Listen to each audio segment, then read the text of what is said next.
I'd like to go back for just a moment to the time that she had moved to Lafayette.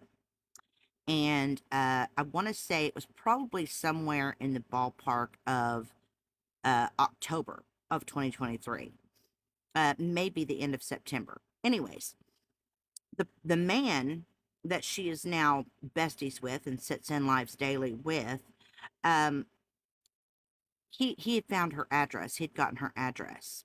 And you want to know how he got the address?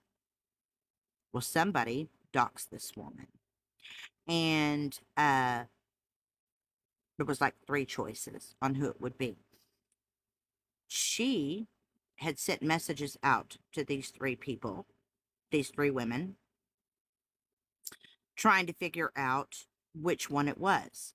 One of those people, one of those people is the Santa Muerte devotee. This Santa Muerte devotee happened to be in Mexico, there tending to their father who had cancer, and was just doing what a good daughter should do, right? Be there to take care of family and help. Um, she didn't bring her children with her. She left them at home with grandparents. She gets a message from this woman stating that she is going to call this immigration on her, right? And she's like, "Why? What's going on?" She's telling her she's going to report her for being an illegal alien here, right? Now, this Santa Muerte devotee has shown proof that they are a citizen. They worked their ass off to become a citizen of this country. Even at that time, I'm looking at that going, she's not an illegal. She's not illegal here. Like, she's showing her all of her documentation, all of it. So how would you sit there and do something like that? That doesn't make sense to me. But she did. She did. And she, states, "I'm calling them on you." And that's all there is to it, because someone is doxing my information. So I'm going to dox you, right? And of course, what would you do in that situation if you were being accused of that and told that they were sending that nasty organization to your home where your children are and the grandparents are? You're going to hop your ass on a plane as quickly as you can, having to leave your sick family behind, right? While you get home to sort it all out. So they did. They left and they went straight back home. All the while, this woman is just lying. She didn't call. She wasn't turning her in. She was doing it as a ploy just to see if she could get information on who doxed her. She found out. She did. She found out. It was the woman who had sent her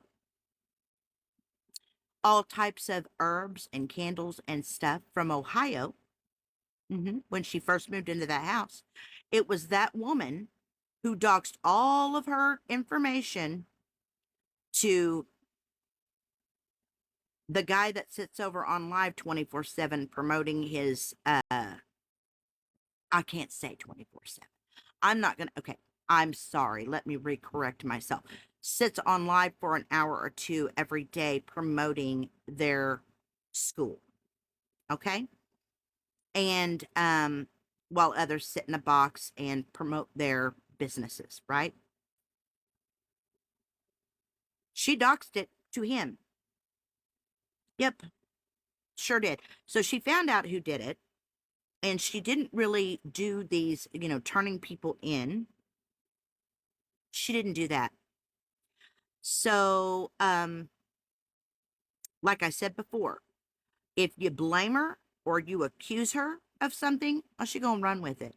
She gonna run with it. And yep, she sure did. She sure does do that. She does all those things. But it's bullshit. It's bullshit. Um, and she does it because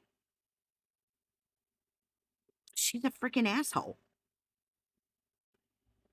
And this man got on the internet and said he was going to do things to this person of color, this woman of color, and let his animals deal with it, and that he had a hole for her in the back of his yard. And she sits there with him this day. Now, I know that people say some shit just to be, you know, I'm strong, I've got power, blah, blah, blah. They always do, right? Boasting on themselves. That happens on the regular. How great they are, how wonderful their school is, and how they have all these spells. They've been doing it for years. 45, 47, 50,000 years of knowledge that he has. Or she has. It's a joke. It's a joke. Threatening a woman of color. Do you know why he was threatening her? I'll tell you why. Because she was not on good terms with the woman who wrote the grimoire. She had been bashing that woman for a long time. I mean, dragging her hardcore. Because that woman did not do the due diligence she should have done when she decided to publish her book. She drug her over coals about it. And considering this woman that wrote the book was going to be at this festival in New Orleans as a guest speaker, teaching a class, well, he was like, that's my friend. And I'm going to stand for my friend. Whether my friend is right or wrong, right? I get it. I get it. When you go hard for somebody, you go hard for somebody. I understand that. But all because of that, and I don't even know what else mess there was involved in all of that. I don't know what other people were saying to him and he was believing it, earwigs, earwigs.